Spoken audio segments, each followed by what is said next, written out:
पहला प्रश्न है, सत्ता के अंतिम हस्तांतरण पर चर्चा करने के लिए कैबिनेट मिशन भारत आया था। यानी कि बताना है कि कैबिनेट मिशन भारत कब आया था, किस वर्ष आया था।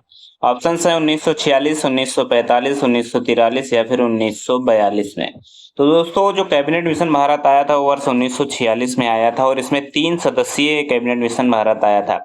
पहले सदस्य के रूप में पैथिक लॉरेंस थे। दूसरे जो थे वो स्टेफर्ड क्रिप्स थे और तीसरे व्यक्ति जो थे वो एबी अलेक्जेंडर थे। यानी 3 सदस्यीय जो है कैबिनेट मिशन भारत आया था 1946 में। तो इसका सही उत्तर हो जाएगा ऑप्शन नंबर ए, 1946 में कैबिनेट मिशन जो है भारत आया था।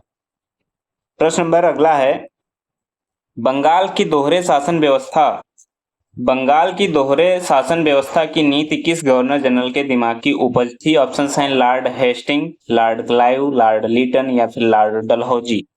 तो दोस्तों इसका सही उत्तर क्या हो जाएगा? इसका सही उत्तर हो जाएगा लॉर्ड क्लाइव। बंगाल में दोहरे शासन की जो जिसके दिमाग की उपज थी दोहरा शासन बंगाल में, वो था लॉर्ड क्लाइव का। तो ऑप्शन इसमें जो है बी हो जाएगा। यहाँ पर क्लाइव लिखना हम भूल गए, क्लाइव जो है यहाँ पर क्लाइव हो जाएगा, लॉर्ड क्लाइव। तो इसका सही उत्तर हो जाएगा लॉर्ड क्लाइव। तो दोस्तों जो 1765 में इलाहाबाद की संधि हुई थी, जिसमें 12 अगस्त को शाह आलम द्वितीय के साथ हुई थी और 16 अगस्त को शुजाउद्दौला के साथ में हुई थी। दोस्तों जब बक्सर का युद्ध हुआ था, बक्सर के युद्ध में मेन आदमी जो था वो लॉर्ड क्लाइव था और 22 अक्टूबर 1764 को बक्सर का युद्ध हुआ था, ये सभी को पता है। ठीक है, तो इसी में बंगाल में दोहरे शासन की व्यवस्था जो है वो चालू हुई थी। तो इसका सही उत्तर हो जाएगा क्या? इसका सही उत्तर हो जाएगा ऑप्शन नंबर बी। प्रश्न नंबर 3 है, दोस्तों वही रिपीट हो गया, यानी लॉर्ड क्लाइव इसका सही उत्तर हो जाएगा। प्रश्न नंबर 4 है, सीपी इल्बर्ट निम्नलिखित में से किसके अधीन परिषद के विधि सदस्य थे। ऑप्शन हैं Lord Lytton, Lord Cornwallis, Lord Ripon या फिर लॉर्ड कर्जिन। तो ये जो सीपी इल्बर्ट थे ये लॉर्ड रिपन के अधीन परिषद के विधि सदस्य थे। तो ऑप्शन नंबर इसका जो सी है वो सही उत्तर हो जाएगा, लॉर्ड रिपन के। प्रश्न नंबर अगला है, शास्त्रीय भारतीय संगीत पर फारसी में सर्वाधिक पुस्तकें किसके शासनकाल में लिखी गई थी। तो बताना ये है, ऑप्शन है शाहजहां, जहांगीर, अकबर और औरंगजेब। तो दोस्तों सबसे अधिक जो शास्त्रीय भारतीय संगीत पर फारसी में सर्वाधिक पुस्तकें लिखी गई थी वो औरंगजेब के शासनकाल में लिखी गई थी। तो ऑप्शन नंबर इसका जो डी है वो सही उत्तर हो जाएगा, औरंगजेब के समय में ही सबसे ज्यादा जो है शास्त्रीय भारतीय संगीत लिखा गया था। इसे संगीत वाद्य यंत्र इन्होंने इनके शासनकाल में इनको प्रिय था संगीत वाद्य यंत्र, जो कि इनके शासनकाल में ही आया था। तो ऑप्शन नंबर डी इसका सही उत्तर हो जाएगा।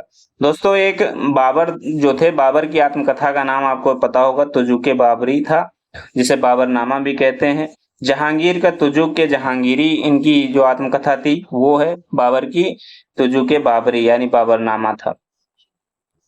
अगला प्रश्न है, प्रश्न नंबर 6, प्रसिद्ध स्मारक आराम बाग बाबर द्वारा बनवाया गया था, यह कहां पर स्थित है, यानी किस जगह पर स्थित है। दिल्ली में है, उत्तर प्रदेश में है, मध्य प्रदेश में है या फिर बिहार में है। तो दोस्तों जो आराम बाग है, आराम बाग कहां पर है ये बताना है। इसका सही उत्तर हो जाएगा उत्तर प्रदेश में। उत्तर प्रदेश के आगरा जिले में आराम बाग है। उत्तर प्रदेश के आगरा जिले में जो है आराम बाग है। ऑप्शन नंबर इसका जो बी है वो सही उत्तर हो जाएगा। दोस्तों जो बाबर है, बाबर ने कौन कौन से युद्ध लड़े थे आपको बता दें। बाबर ने प्रथम पानीपत का युद्ध लड़ा था, खानवा का युद्ध लड़ा था, चंदेरी का युद्ध लड़ा था और घाघरा का युद्ध लड़ा था।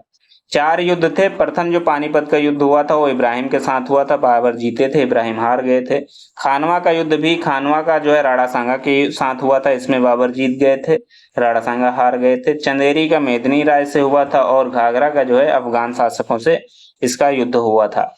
तो ये थे चारों जो है बाबर के युद्ध थे और इनका जो बाबर का जो बनवाया गया स्मारक है आराम बाग, वो कहां पर है, उत्तर प्रदेश के आगरा में है।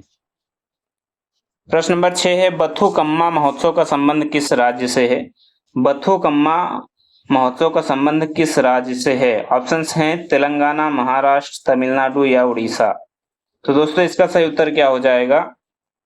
इसका दोस्तों सही उत्तर क्या हो जाएगा? इसका सही उत्तर हो जाएगा तेलंगाना। तेलंगाना में जो है बथुकम्मा महोत्सव का जो है आयोजन किया जाता है। ये रंग बिरंगा आयोजन होता है। सितंबर अक्टूबर के बीच में लगभग 9 दिनों का आयोजन किया जाता है। तो ये इस तरीके से इसका सही उत्तर हो जाएगा Telangana, option number A.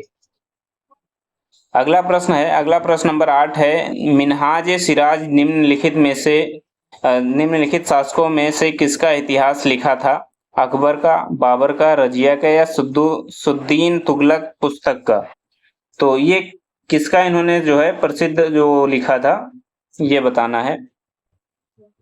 Akbar का, बाबर का, रजिया का या फिर गयासुद्दीन तुगलक का? यहाँ पर गयासुद्दीन तुगलक होना चाहिए था, गयासुद्दीन तुगलक।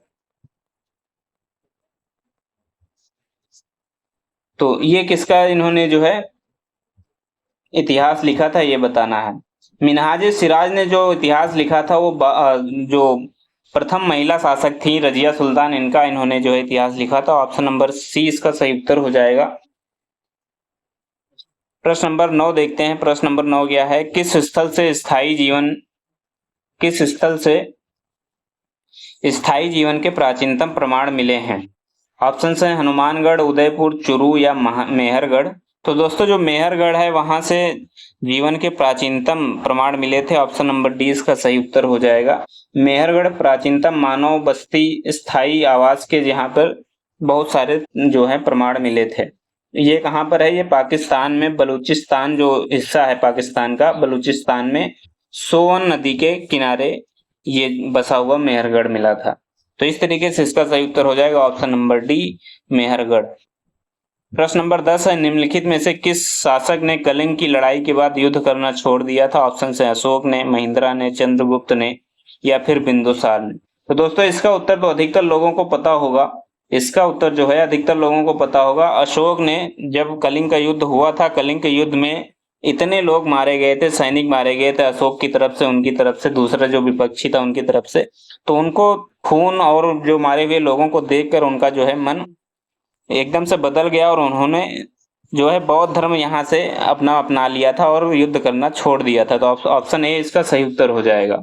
ऑप्शन ए यहाँ से इसका सही उत्तर हो जाएगा। अशोक जो थे इन्होंने युद्ध करना छोड़ दिया था। तो ये थे दोस्तों 10 इंपॉर्टेंट प्रश्न जो आपके यूपी पुलिस के एग्जाम में अक्सर पूछे जाते हैं। धन्यवाद दोस्तों, जय हिंद, जय भारत।